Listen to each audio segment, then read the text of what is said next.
João, capítulo 4.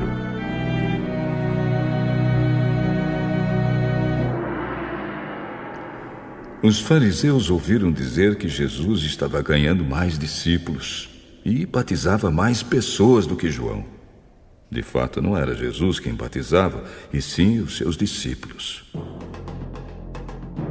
Quando Jesus ficou sabendo disso, saiu da Judéia e voltou para a Galiléia. No caminho, ele tinha de passar pela região da Samaria. Ele chegou a uma cidade da Samaria chamada Sicar, que ficava perto das terras que Jacó tinha dado ao seu filho José. Ali ficava o poço de Jacó. Era mais ou menos meio-dia quando Jesus, cansado da viagem, sentou-se perto do poço. Os discípulos de Jesus tinham ido até a cidade comprar comida. Uma mulher samaritana veio tirar água e Jesus disse a ela: "Por favor, me dê um pouco de água." O senhor é judeu e eu sou samaritana. Então como é que o senhor me pede água? Ela disse isso porque os judeus não se dão com os samaritanos. Então Jesus disse: se você soubesse o que Deus pode dar e quem é que está lhe pedindo água, você pediria e ele lhe daria a água da vida. O senhor não tem balde para tirar água e o poço é fundo. Como é que vai conseguir essa água da vida? Nosso antepassado Jacó nos deu este poço. Ele, seus filhos e seus animais beberam água daqui. Será que o senhor é mais importante do que Jacó? Quem beber desta água terá sede de novo. Mas a pessoa que beber da água que eu lhe der nunca mais terá sede. Porque a água que eu lhe der se tornará nela uma fonte de água que dará vida eterna.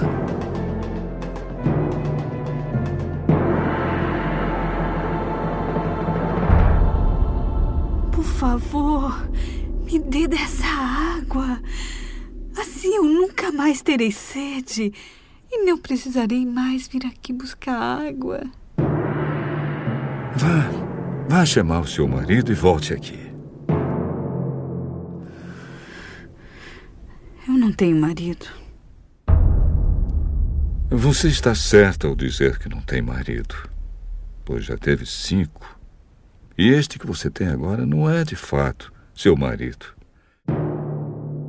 Sim, você falou a verdade.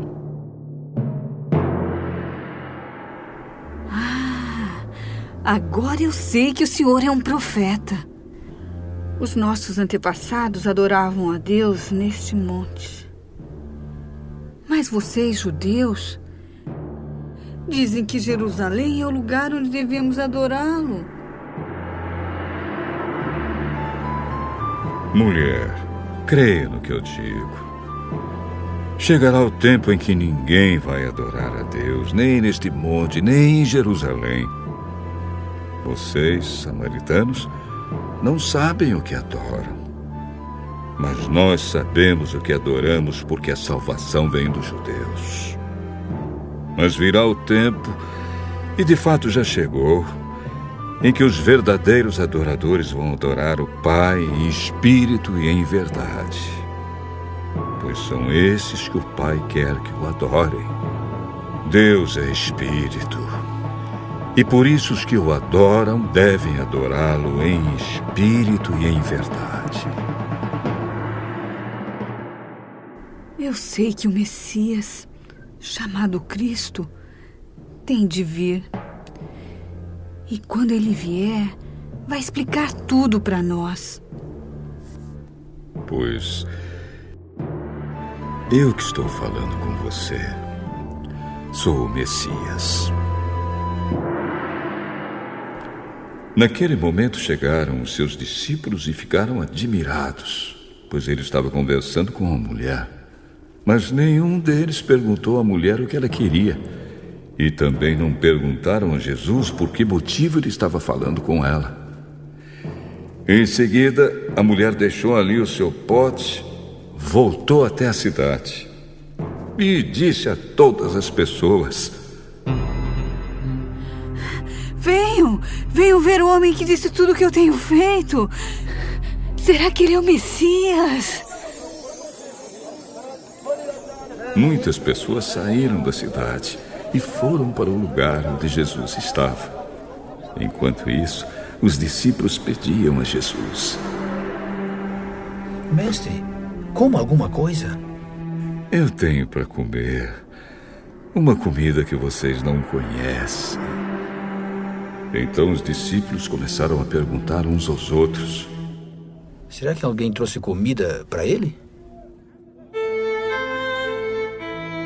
A minha comida é fazer a vontade daquele que me enviou e terminar o trabalho que ele me deu para fazer. Vocês costumam dizer: daqui a 4 meses teremos a colheita. Mas olhem e vejam bem os campos. O que foi plantado já está maduro e pronto para a colheita. Quem colhe recebe o seu salário, e o resultado do seu trabalho é a vida eterna para as pessoas. E assim, tanto o que semeia como o que colhe irão se alegrar juntos. Porque é verdade o que dizem: um semeia e outro colhe. Eu mandei vocês colherem onde não trabalharam. Outros trabalharam ali, e vocês aproveitaram o trabalho deles. Muitos samaritanos daquela cidade creram em Jesus porque a mulher tinha dito: ele me disse tudo o que eu tenho feito. Quando os samaritanos chegaram ao lugar onde Jesus estava, pediram a ele que ficasse. E Jesus ficou ali 2 dias. E muitos outros creram por causa da mensagem dele. E diziam à mulher: agora não é mais por causa do que você disse que nós cremos, mas porque nós mesmos ouvimos ele falar. Sabemos que ele é de fato o Salvador do mundo. Depois de ficar 2 dias ali, Jesus foi para a região da Galileia. Pois, como ele mesmo disse, um profeta não é respeitado na sua própria terra.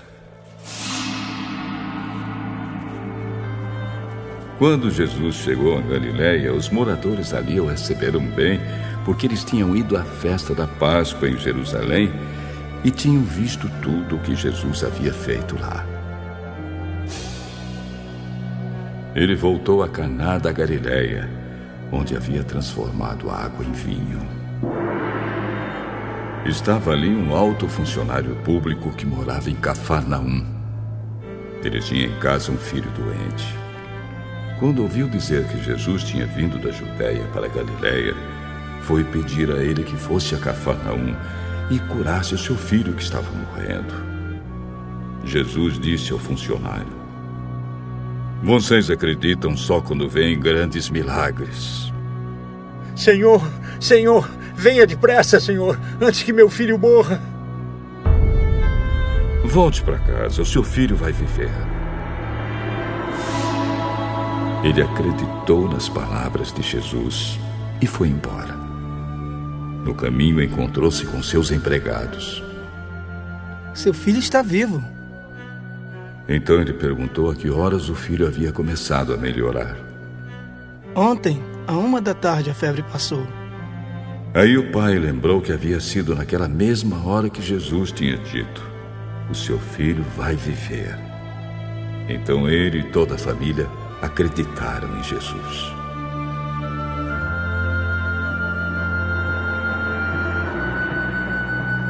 Esse foi o segundo milagre que Jesus fez depois de ter ido da Judéia para a Galileia.